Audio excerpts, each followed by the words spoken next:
அஸ்ஸலாமு அலைக்கும் வரஹ்மத்துல்லாஹி வபரகாத்துஹு. அளவற்ற அருளாளனும் நிகரற்ற அன்புடையனும் ஆகிய அல்லாஹ்விற்கு எல்லா புகழும், ஏக இறைவனின் சாந்தியும் சமாதானமும் நம் அனைவரின் மீதும் என்றென்றும் உண்டாவதாக. அமீன். அல்ஹம்துலில்லா.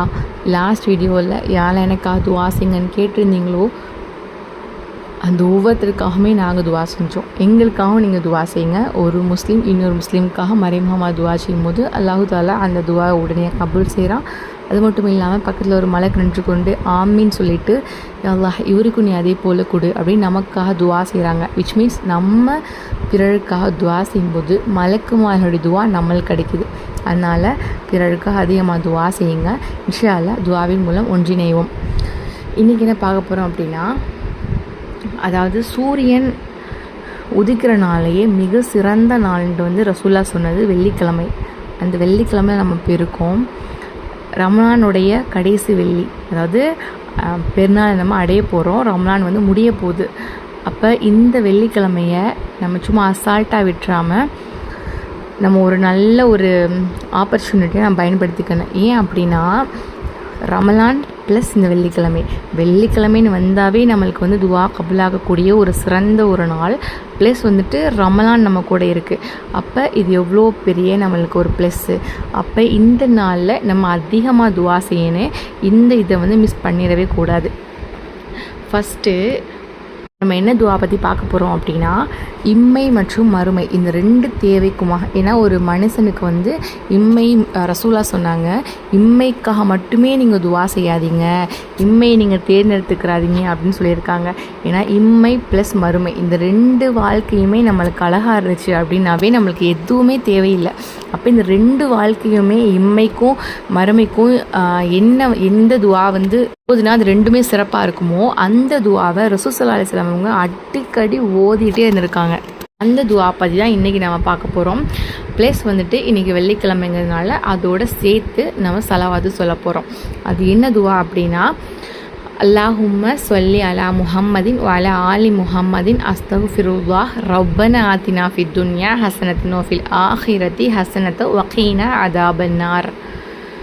அல்லாஹும்ம ஸல்லி அலா முஹம்மதின் வ அலா ஆலி முஹம்மதின் அஸ்தக்ஃபிருல்லாஹ் ரப்பனா ஆத்தினா ஃபித் துன்யா ஹஸனத்தன் வ ஃபில் ஆஹிரத்தி ஹஸனத்தன் வ கீனா அதாபன்னார். அல்லாஹும்ம ஸல்லி அலா முஹம்மதின் வ அலா ஆலி முஹம்மதின் அஸ்தக்ஃபிருல்லாஹ் ரப்பனா ஆத்தினா ஃபித் துன்யா ஹஸனத்தன் வ ஃபில் ஆஹிரத்தி ஹஸனத்தன் வ கீனா அதாபன்னார். இதுதான் அந்த துவா. இந்த துவாவை ஒரு 3 முறை மட்டும் சும்மா விளையாட்டாக சொல்லினா கபுலாகும். அதெல்லாம் இது கிடையாது. நீங்கள் துவாங்கிறது எப்போவுமே அது மேபி நீங்கள் சொல்லும்போது அந்த மலக்குமாரில் ஆமின்னு சொல்லிட்டா அது கபுலாக சான்ஸ் இருக்குது. ஏன்னா எப்போவுமே துவாக்கு கபுல் ஆகாது அப்படின்னு சொல்கிறதுக்கான ரைட்ஸ் யாருக்குமே கிடையாது. அது நம்மளை படைச்ச ரப்புல் ஆலமீன் கையில் இருக்குது. நம்மளுடைய துவா கபுல் ஆகுமா ஆகாதா அப்படிங்கிறதுல. ஸோ துவாக்கு எப்போவுமே முக்கியம் நம்பிக்கை.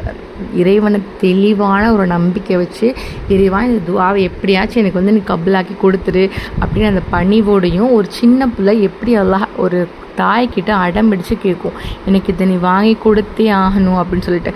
ஸோ அது மாதிரி நம்மளோட ரப்புக்கிட்ட நம்ம அழுது கேட்கணும்.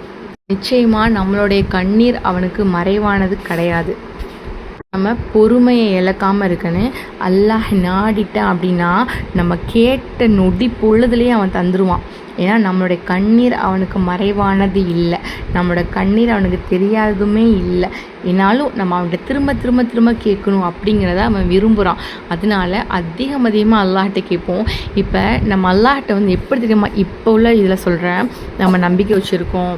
இப்போ எப்படி வச்சுருக்கோம் அப்படின்னா, அவன் தந்த எல்லா அருட்கொடை பற்றியுமே நம்ம பேச மாட்டேங்கிறோம். நம்மளுக்கு அவன் கொடுத்த எல்லாத்த பற்றியுமே பேசாமல் நம்மளுக்கு கொடுக்காமல் இருப்பான்ல அதை பற்றி மட்டுமே நம்ம சொல்லிகிட்டே இருப்போம். இது தரவே இல்லை, எனக்கு இல்லவே இல்லை. ஆனால் இப்போ நம்ம வாழ்கிறோம்ல வாழ்க்கை, அந்த வாழ்க்கையே நிறைய பேரோட கனவான ஒரு வாழ்க்கையாக இருக்கும். அதாவது அசிசில் சொல்கிறேன், நம்மளுக்கு கை கால் அல்லாஹ்வுடைய கிருபையில் கை கால் இருக்குது அல்ஹம்துலில்லாஹ். அப்போது கை கால் இல்லாதவங்களுக்கு இவங்கள மாதிரி தான் நல்லா இருக்குமே அந்த மாதிரி. அப்போ எப்போவுமே நம்மளுக்கு செல்வத்துலேயும் சரி எப்பயுமே சரி, நம்மளை விட மேலே உள்ளவங்களை பார்த்து அந்த ஏக்கம், அந்த பொறாமை அது படாமல் நம்மளோட கீழே உள்ளவங்கள பார்த்து அல்ஹம்துலில்லாஹ், அல்லாஹ் எனக்கு அது மாதிரி கொடுக்கல, அவங்களோட கொஞ்சம் பெட்டரான லைஃப் எனக்கு கொடுத்துருக்கான், அல்ஹம்துலில்லாஹ், உனக்கு எல்லா புகழும் அப்படின்னு புகழ்ந்து பாருங்களேன். அந்த ஒரு வார்த்தை, அந்த அல்ஹம்துலில்லாஹ் அவங்களுடைய நம்மளோட வாழ்க்கையவே மாற்றும் இன்ஷா அல்லாஹ். நபிமார்கள் அவங்கெல்லாம் எப்படி நம்பிக்கை வச்சுருந்தாங்க தெரியுமா? அதாவது மூசா அலைஹிஸ்ஸலாமுடைய துவா எப்போ கபூலாக்கப்பட்டுச்சு? மூசா அலைஹிஸ்ஸலாம் தப்பிக்க வழியே இல்லை, அப்படி ஆனாலுமே என்னோடய இறைவன் எனக்கு வந்து ஒரு இது காட்டுவான், வழி காட்டுவான் அப்படிங்கிற ஒரு நம்பிக்கையோடு அந்த மக்கள் எடுத்துகிட்டு போனாங்க. கடலை 2ஆக பிளந்துச்சு. யூனுஸ் நபி அந்த மீன் வயசில் இருக்கும்போது கூட எனக்கு அவ்வளோதான், என்ன முடிஞ்சிருச்சு அப்படின்னு அவங்க நம்பிக்கையை விடவே இல்லை. அப்போ யாரை தான் அழைச்சாங்க? அல்லாஹ்வை தான் அழைச்சாங்க. நான் தப்பு பண்ணிட்டேன், என்ன நீ மன்னிச்சிரு அப்படின்னு அல்லாஹ்வை தான் அழைச்சாங்க. அய்யூப் நபி அவங்களுக்கு அவ்வளோ நோய், அவ்வளோ சோதனை அல்லாஹ்தாலா அவங்களுக்கு கொடுத்தான். அவங்களுடைய செல்வத்தை எடுத்தான், அவங்களுக்கு வந்து உடல் ஆரோக்கியத்தை எடுத்தான், அவங்களுடைய குழந்தை செல்வத்தை எடுத்தான்.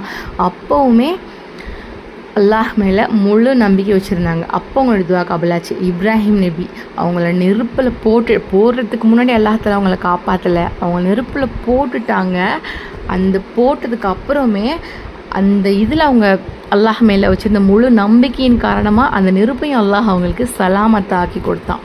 யாக்கூப் நபி அவங்க வந்து யூசுஃப் அலைஹிஸ்ஸலாத்தை காணும் அப்படின்னு சொல்லிட்டு அழுது அந்த துக்கத்தால் அவங்களுடைய பார்வையவே இழந்துடுவாங்க. அந்தளவுக்கு அல்லாஹ் அவங்கள சோதிச்சான், பார்வையை வந்து இது பண்ணியே சோதிச்சான்.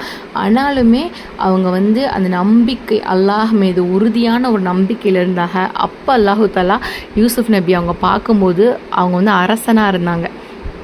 அப்போ அவங்களுக்கு அல்லாஹ் தஆலா பார்வையை கொடுத்தான். இப்போது நபிமார்கள் எல்லாருமே வந்துட்டு அல்லாஹ் சோதனையை கொடுத்தாலும் பின்னாடி ஒரு வெற்றியை கொடுப்பான், அது வந்து ஒரு நிரந்தரமான ஒரு வெற்றியாக இருக்கேங்கிற முழு நம்பிக்கையோட அவங்களுடைய துவாக்களை செஞ்சாங்க. ப்ளஸ் வந்துட்டு அவங்களோட ஈமானையும் வலுவாக வச்சுருந்தாங்க. அது மாதிரி நம்மளும் ஈமானை தெளிவுபடுத்தி என்ன நடந்தாலும் சரி என்னோட இறைவன் என்னை காப்பாற்றிடுவான் அப்படிங்கிற முழு நம்பிக்கையோடு இருந்தோம் அப்படின்னா நிச்சயமாக காப்பாற்றிடுவான் இன்ஷா அல்லாஹ். இன்ஷா அல்லாஹ் இந்த திக்ரை 3 முறை ஓதுங்க. உடைய நாட்டங்களை அப்புறம் அல்லாஹ்கிட்ட கேளுங்க. யாருக்கெல்லாம் பயனுள்ளது அப்படின்னு நினைக்கிறீங்களோ அவங்க கூட கண்டிப்பாக ஷேர் பண்ணிக்கோங்க. அல்லாஹ் நம் அனைவருக்கும் ஜன்னத்துல் ஃபிர்தௌஸுக்கு உயர்ந்த சொர்க்கத்தை தருவானாக என துவா செய்வதாக விடைபெறுகிறேன். ஆஹித் தவான் அல்ஹம்துலில்லாஹி ரப்பில் ஆலமீன். அஸ்ஸலாமு அலைக்கும் வரஹ்மத்துல்லாஹி வபரகாத்துஹு.